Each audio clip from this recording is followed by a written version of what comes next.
Suur tänu.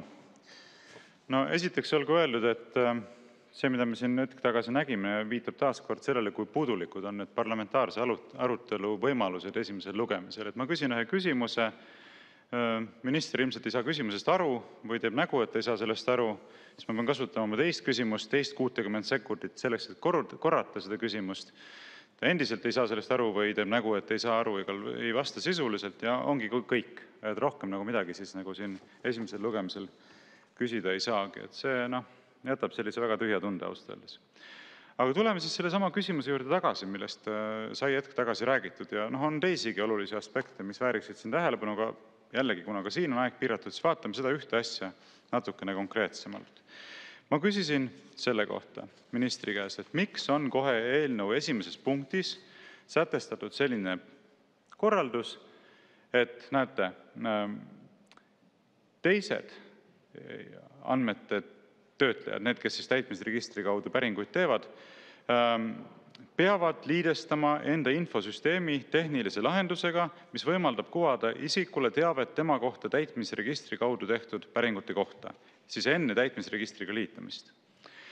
Samas järgmine lause ütleb, vastavat nõuet ei kohaldata julgeolekuasutustele julgeolekuasutuste seaduses sätestatud ülesannete täitmisel ning riigisaladuse ja salastatud välisteabe seaduses nimetatud julgeolekukontrolli teostamisel. Võtame selle lause esimese poole. Vastavat nõuet ei kohaldata julgeolekuasutustele julgeolekuasutuste seaduses sätestatud ülesannete täitmisel. Nii, siin võib põhimõtteliselt ära lõpetada, sest edasine on eraldi tingimus. Sellega on antud see põhitingimus. Vastavat nõuet ei kohaldata julgeolekuasutustele julgeolekuasutuste seaduses sätestatud ülesannete täitmisel. Nüüd, kui me võtame lahti julgeolekuasutuste seaduse ja vaatame, millised on näiteks Kaitsepolitseiameti ülesanded, siis paragrahv 6 punkt 4 ütleb selgesõnaliselt seadusega sätestatud ettenähtud juhtudel kuritegude kohtueelne uurimine ehk kriminaalmenetluse läbiviimine.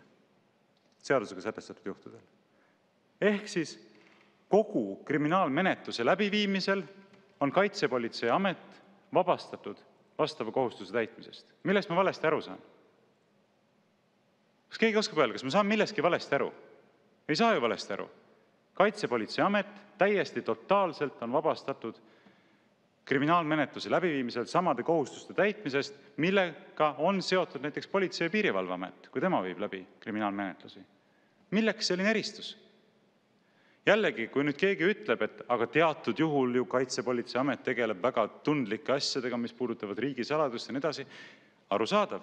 Seda kõike saaks siis ju seaduses sätestada sellisel viisil, aga ei saa ju eitada, et siin on antud blanketne vabastus neile.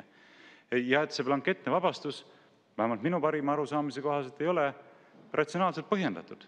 Vaatasin eelnõud, vaatasin ka eelnõu seletuskirja, seal ei ole mitte midagi selle kohta öeldud. Miks peaks olema Kaitsepolitseiamet sellisel viisil täielikult vabastatud?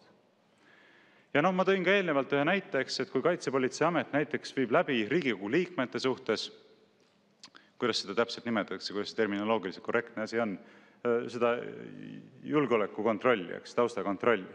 Et näiteks riigikaitsekomisjoni liikmetel peab seaduse kohaselt olema see tehtud, nagu me teame, eks. Või teised Riigikogu liikmed, kes tahavad saada ligi ulatuslikumale riigisaladusele, peavad siis selle julgeolekukontrolli läbima. Ja küll, inimene läbib selle kontrolli käigus näiteks võib-olla tehakse täitmisregistri kaudu päringud pankadele, mitte ainult selle isiku kohta, vaid ka tema ema kohta, tema isa kohta, tema vendade-õdede kohta, tema laste kohta, võib-olla mõningate tema lähemate sõprade kohta, endiste kolleegide kohta. Viiakse see julgeolekukontroll lõpule, veendutakse, et inimene on usaldusväärne või siis veendutakse, et ei ole usaldusväärne. Miks selles faasis ei peaks olema Kaitsepolitseiamet ka kohustatud teavitama neid inimesi, kelle konto väljavõtted siis niisugusel viisil selle protsessi käigus välja võeti, sellest, et seda tehti? Mis see põhjus on? Mina ei näe. Ma ei näe seda põhjust. Nii et ainuüksi selline, mina ütleks, et teatud mõttes nagu salamisi või hiilivalt tehtud püüdlus Kaitsepolitseiamet täielikult sellisest kohustusest vabastada ja ka Välisluureamet on mitte lihtsalt vastuvõetamatu, vaid mingit pidi ka sigaduslik. Et niisugustest asjadest tohiks niimoodi üritada mööda libistada. Palun lisaaega 3 minutit. 3 minutit lisaks. Ja ajalisi piiranguid silmas pidades, ma ütlen, teine asi, mis väga häirib kogu selle asja juures, ja see ei ole ainult selle eelnõu probleem, vaid on see täiteregistri probleem laiemalt, on see, et ikkagi on antud väga ulatuslik mandaat väga privaatsete andmete kättesaamiseks täiesti automatiseeritult, ilma igasuguse kaalutluskohustuse jätmiseta pankadele. Et kui me võtame lahti selle täitmisregistri põhimääruse, kus see siin, vabandust, oligi, jah, see on paragrahv 9, lõige 2, sest siin on sätestatud, et infovahetuskanali kaudu on võimalik esitada päringuid järgmiste andmete kohta.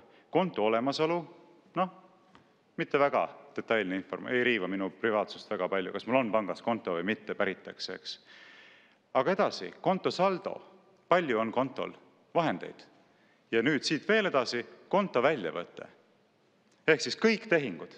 Mitte ainult see, et sul on selles pangas konto, mitte ainult see, palju sul kontol raha on, vaid absoluutselt kõik tehingud. Näiteks tehakse päring, ma ei tea, kui pika aja peale, eelmise 3 aasta kohta, kõik tehingud, palun andke meile välja. Ja blanketselt, mitte blanketselt, vaid automaatselt, siis pank saadabki kogu selle informatsiooni absoluutselt kaalumata, miks nii ulatuslikku informatsiooni inimese kohta tahetakse ja kas selline taotlus on ka reaalselt põhjendatud. Mina ütlen, et kui selline korraldus kehtib, siis kogu pangasaladus muutub ju täiesti tühjaks sõnakõlksuks.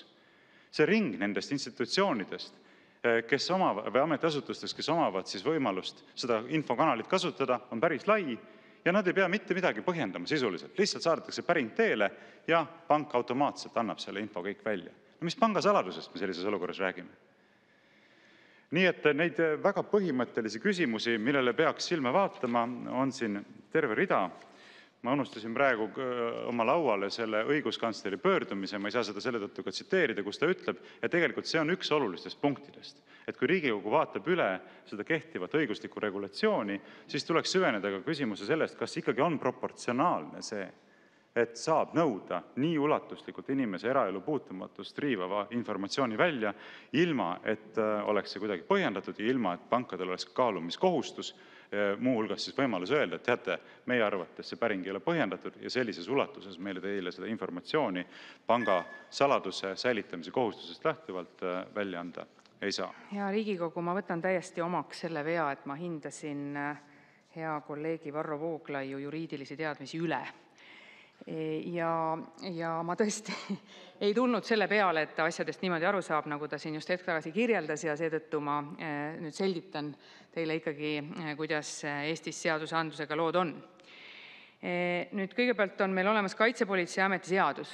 Kaitsepolitseiameti seadus ütleb väga selgesti, et Kaitsepolitseiamet on 2 tüüpi asutus. Ta on julgeolekuasutuse seaduse mõttes, aga ta on ka uurimisasutus. Uurimisasutusena tegutseb Kaitsepolitseiamet siis kriminaalmenetluse seadustiku järgi. Kriminaalmenetluse seadustikus paragrahvis 15 on toodud siis isikuandmete töötlemise reeglistikud, mis kehtivad ka Kaitsepolitseiametile.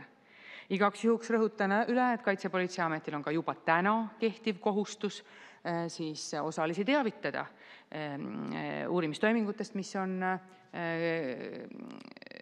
kriminaalmenetluse käigus tehtud. See kohustus tuleneb nii siseriiklikust õigusest kui ka Euroopa Liidu isikuandmete kaitse üldmäärusest. Niisiis on meil lisaks olemas veel ka karistusseadustik, mis loetleb täpsemalt üles need kuriteod, mida kriminaalmenetluse kaudu Kaitsepolitseiamet uurib. Nii et see on ikkagi nüüd nagu klaar nagu neitsi pisar, ma ütleksin. Nüüd teine süüdistus, mis tuli, või ütleme, see on süüdistus, ma vabandan. Teine etteheide, mis tuli siis selle kohta, et pankadel puudub igasugune kaalutlusõigus, kas neid andmeid väljastada või mitte. See on nüüd küll vaatlemist vääriv küsimus, aga siiamaani on olnud Eestis see lähtumine, mida me oleme teinud ka selle kehtiva põhimäärusega palju täpsemaks ja mida te siin Riigikogus loodetavasti siiski ka selle eelnõuga parandate, et täieliku kontrolli selle üle, kas see päring on õiguspärane, peab tegema asutus ja koos oma sisekontrolliga ja koos siis Riigikogu julgeolekuasutuste kontrollkomisjoniga, et kontroll on riigipoolne, mitu korda üle kontrollitud. pankadele kui eraõiguslikele organisatsioonidele selle koormuse panemine oleks liialdane. Ja Riigikogul on olemas täis voli kontrollida igat viimast kui päringut, mis sinna läheb.